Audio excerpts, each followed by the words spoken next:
Hi fish doctors. +2 board exam മാത്രം focus ചെയ്ത് പഠിക്കുന്നവരും, അതായത് മറ്റു +2 കുട്ടികളും നിങ്ങൾ തമ്മിലുള്ള വ്യത്യാസം എന്താണ്? നിങ്ങൾ ജസ്റ്റ് ബോർഡ് എക്സാമിൽ സ്കോർ മാത്രമല്ല, പക്ഷേ നീറ്റ് പോലുള്ള ഒരു എക്സാം എനിക്ക് ക്ലിയർ ചെയ്യണം, എൻ്റെ ഫ്യൂച്ചർ കരിയർ കൂടി സെറ്റ് ആക്കണം എന്നുള്ള ഒരു ബോധമുള്ള മക്കളാണ് നിങ്ങൾ, അല്ലേ? അപ്പോൾ നിങ്ങൾ കുറച്ച് എക്സ്ട്രാ എഫേർട്സ് ഇടുന്നുണ്ട്. എക്സ്ട്രാ നിങ്ങൾ സ്കൂൾ കഴിഞ്ഞ് വന്ന് വൈകുന്നേരം ഒക്കെ ഇരുന്ന് രാത്രി വരെ ക്ലാസ്സുകൾ കാണുന്നുണ്ട്, വീക്ക്ലി എക്സാമുകൾ എഴുതുന്നുണ്ട്, നിങ്ങൾ ഡെയിലി ക്വസ്റ്റ്യൻസ് പ്രാക്ടീസ് ചെയ്യുന്നുണ്ട്, രാത്രി വരെ ലേറ്റ് നൈറ്റ് വരെ ഇരുന്ന് നിങ്ങൾ ക്ലാസ്സുകളൊക്കെ അറ്റൻഡ് ചെയ്യുന്നുണ്ട്. സോ ഡെഫിനറ്റ്ലി നിങ്ങളുടെ ഹാർഡ് വർക്കിനുള്ള ഒരു റിസൾട്ട് നിങ്ങൾക്ക് എന്താണെങ്കിലും കിട്ടും, അതൊരിക്കലും വേസ്റ്റ് ആവില്ല. സോ അതിൻ്റെ ഒരു ഭാഗമായിട്ട്, അതായത് നിങ്ങൾ ഓൾറെഡി കുറേ കാര്യങ്ങൾ ചെയ്യുന്നുണ്ട്, അതിൻ്റെ ഭാഗമായിട്ട് നമ്മൾ നീറ്റ് എക്സാമൊക്കെ ഫോക്കസ് ചെയ്യുമ്പം ഒരുപാട് മുമ്പ് ഞാൻ വീഡിയോസിലൊക്കെ ഒരുപാട് പ്രാവശ്യം വന്ന് പറഞ്ഞിട്ടുണ്ട് മോക്ക് ടെസ്റ്റുകൾ എഴുതുന്നതിൻ്റെ ഇമ്പോർട്ടൻസിനെ കുറിച്ച്. കാരണം ഇതുപോലെയുള്ള എക്സാം ഏറ്റവും പെട്ടെന്ന് ഫസ്റ്റ് അറ്റംപ്റ്റിൽ തന്നെ നല്ല മാർക്കോടുകൂടി ക്ലിയർ ചെയ്യാൻ നമ്മളെ ഹെൽപ്പ് ചെയ്യുന്നത് നമ്മൾ എത്രമാത്രം ക്വസ്റ്റ്യൻസ് പ്രാക്ടീസ് ചെയ്യുന്നു, ആ എക്സാമിൻ്റെ പാറ്റേണിനെ നമ്മൾ എങ്ങനെ മനസ്സിലാക്കുന്നു, നമ്മൾ എന്തുമാത്രം കംഫർട്ടബിൾ ആണ് ആ എക്സാം പാറ്റേണുമായിട്ട്, അതിൽ വരുന്ന ക്വസ്റ്റ്യൻസുമായിട്ട്, ഇതൊക്കെയാണ് നമ്മളെ സ്കോർ ചെയ്യാൻ ഹെൽപ്പ് ചെയ്യുക. അതുപോലെ എത്ര ഫാസ്റ്റ് ആൻഡ് എത്ര അക്യുറേറ്റ് ആയിട്ട് നമ്മൾ കറക്റ്റ് ആൻസർ ചൂസ് ചെയ്യുന്നു. കാരണം ഇതൊരു ഒബ്ജക്റ്റീവ് പേപ്പർ ആണല്ലോ. ഇതിലേക്കുള്ള നിങ്ങളുടെ പ്രിപ്പറേഷൻ്റെ ഭാഗമായിട്ട് സൈലം നിങ്ങൾക്കായിട്ട് കണ്ടക്ട് ചെയ്യുന്ന മോക്ക് എക്സാം സീരീസാണ് ഗ്രേറ്റ് ഇന്ത്യൻ ബാറ്റിൽ GIBs എന്ന് പറയുന്നത്. ഇതുവരെ +2 കുട്ടികൾക്ക്, അതായത് സൂപ്പർ കിങ്സ് ബാച്ചിൽ നടത്തുന്നുണ്ടായിരുന്നില്ല. ഈ വർഷത്തെ പ്രത്യേകത, നമ്മൾ സൂപ്പർ കിങ്സ് ബാച്ചിലെ കുട്ടികൾക്കും ഈ എക്സാം എഴുതാനുള്ള അവസരം തരികയാണ്. അതായത് നിങ്ങൾക്ക് ആദ്യമേ തന്നെ എല്ലാ എക്സാംസും എഴുതാം. ഓഫ്ലൈനായിട്ട് നടത്തുന്ന എക്സാമാണ്. നീറ്റ് എക്സാമിൻ്റെ അതേ പാറ്റേണിലായിരിക്കും നടത്തുന്നത്. ഈ GIB എക്സാം, ആദ്യത്തെ GIB എക്സാം വരാൻ പോകുന്നത് ജൂലൈ 28-ാം തീയതിയാണ്. ഉച്ച കഴിഞ്ഞ് 2 മുതൽ 5:20 വരെയുള്ള സമയം. അത് നിങ്ങൾക്കറിയാം, നീറ്റ് എക്സാമിൻ്റെ അതേ സമയമാണ്. പിന്നെ അതിലെ ക്വസ്റ്റ്യൻസ് ആണെങ്കിലോ നീറ്റിൻ്റെ പാറ്റേണിലുള്ള അതേ ക്വസ്റ്റ്യൻസ് ആയിരിക്കും, അതേ മോഡലുള്ള ക്വസ്റ്റ്യൻസ് ആയിരിക്കും നിങ്ങൾ അതിൽ പ്രാക്ടീസ് ചെയ്യാൻ പോകുന്നത്.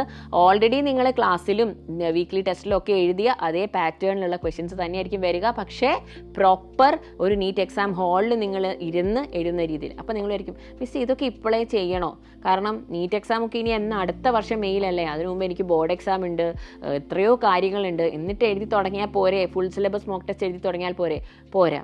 നിങ്ങൾ എത്രയധികം മോക്ക് ടെസ്റ്റുകൾ എഴുതുന്നോ നിങ്ങളുടെ നീറ്റ് എക്സാമിലെ പെർഫോമൻസ്, നിങ്ങളുടെ നീറ്റ് എക്സാമിലെ സ്കോറിനെ അത് അത്രയ്ക്ക് ഹെൽപ്പ് ചെയ്യുള്ളൂ. സോ മാക്സിമം ഇങ്ങനെയുള്ള അവസരങ്ങൾ നിങ്ങൾക്ക് കിട്ടുമ്പം അത് നിങ്ങൾ ഒഴിവാക്കാതിരിക്കുക. അവസാന നിമിഷം ഞാൻ മോക്ക് ടെസ്റ്റിൽ എഴുതിക്കോളാം എന്ന് വിചാരിച്ചാൽ ചിലപ്പോൾ നിങ്ങൾക്ക് സ്കോറുകളൊക്കെ കാണുമ്പോഴേക്കും നിങ്ങൾ ഡിസപ്പോയിൻറ്റഡ് ആവാൻ സാധ്യതയുണ്ട്.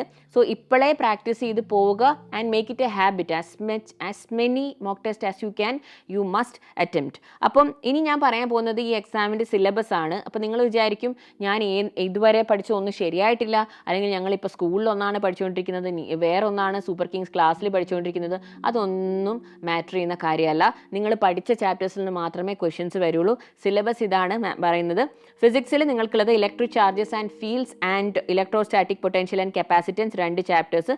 Chemistry Solutions and Electrochemistry, Botany, Sexual Reproduction in Flowering Plants and Biotechnology Principles and Process, Zoology, Human Reproduction and Reproductive Health. ഓരോ സബ്ജക്റ്റിലും 2 ചാപ്റ്റേഴ്സ് വെച്ച് മാത്രമേ നിങ്ങൾക്ക് പഠിക്കാനുള്ളൂ. നിങ്ങൾ ഓൾറെഡി പഠിച്ച ചാപ്റ്റേഴ്സാണ്, ക്വസ്റ്റ്യൻസ് ഒക്കെ നിങ്ങൾ ചെയ്ത് നോക്കിയതാണ്. ഇനി അതല്ലെങ്കിലും ജൂലൈ 28 വരെ നമുക്ക് സമയമുണ്ട്, നമുക്ക് റിവൈസ് ചെയ്യാം, അല്ലേ? നിങ്ങൾക്കായിട്ട് മാരത്തോൺ ലൈവുകൾ ഉണ്ടാകും, നമുക്ക് റിവിഷൻ സെഷൻസ് ഉണ്ടാകും. അപ്പോൾ അടിപൊളിയായിട്ട് റിവൈസ് ചെയ്തിട്ട് നമ്മൾ എക്സാം ഹാളിലേക്ക് പോകുള്ളൂ. പക്ഷേ ഈ GIB ആരും മിസ്സാക്കരുതെന്നാണ് എനിക്ക് പറയാനുള്ളത്. ഇനി അങ്ങോട്ടുള്ള എല്ലാ GIBസും മക്കളെല്ലാവരും എഴുതണം. മോക്ക് ടെസ്റ്റുകൾ എഴുതുന്നത് നിങ്ങളുടെ എക്സാമിലെ പെർഫോമൻസിനെ വളരെയധികം ഹെൽപ്പ് ചെയ്യണം. പാരൻസും ശ്രദ്ധിക്കുക, നിങ്ങളുടെ മക്കളെ ഒക്കെ GIBs എഴുതാനായിട്ട് പ്രൊമോട്ട് ചെയ്യുക, എൻകറേജ് ചെയ്യുക. അപ്പോൾ മക്കൾക്ക് സിലബസ് മനസ്സിലായി, എന്തൊക്കെ പഠിക്കണം, ഏതൊക്കെ ചാപ്റ്ററിൽ എന്തൊക്കെ വരുന്നുണ്ട്, ഇതൊക്കെ നിങ്ങൾക്കറിയാം. ഇനി ആകെ നിങ്ങൾ ചെയ്യേണ്ടത് നിങ്ങളുടെ പ്രിപ്പറേഷൻ നല്ലപോലെ ചെയ്യുക. അപ്പം നിങ്ങൾ വിചാരിക്കും, മിസ്സേ ഞാൻ ഈ സ്കൂളിൻ്റെ കൂടെ ഈ ക്ലാസ്സൊക്കെ കഴിഞ്ഞ് ലൈവ് ക്ലാസ്സും കഴിഞ്ഞ് എപ്പോൾ ഇതിന് പഠിക്കാനാണെന്നുള്ളത്? ഓൾറെഡി പഠിച്ച ചാപ്റ്റേഴ്സ് അല്ലേ. നമുക്ക് നമ്മുടെ സെൽഫ് സ്റ്റഡി ടൈം ടേബിൾ, ഞാൻ നിങ്ങൾക്ക് സെൽഫ് സ്റ്റഡി ടൈം ടേബിളും തന്നിട്ടുണ്ട്. അപ്പോൾ അതിലുള്ള ഒരു സമയം കുറച്ച് മാറ്റി വെച്ചിട്ട് ഈ എക്സാമിന് വേണ്ടി ഒന്ന് ക്വസ്റ്റ്യൻസ് നോക്കി പോയാൽ മതി. അപ്പോൾ നല്ലപോലെ പ്രിപ്പയർ ചെയ്യുക. ഇനി അങ്ങോട്ടുള്ള ദിവസങ്ങൾ നമ്മൾ ഗ്രേറ്റ് ഇന്ത്യൻ ബാറ്റിലിന് വേണ്ടിയിട്ടും പഠിക്കും, നല്ലപോലെ നമ്മൾ ആ എക്സാമിൽ പെർഫോം ചെയ്യും. അപ്പോൾ അടിപൊളിയായിട്ട് പഠിക്കുക മക്കളെ. All the best.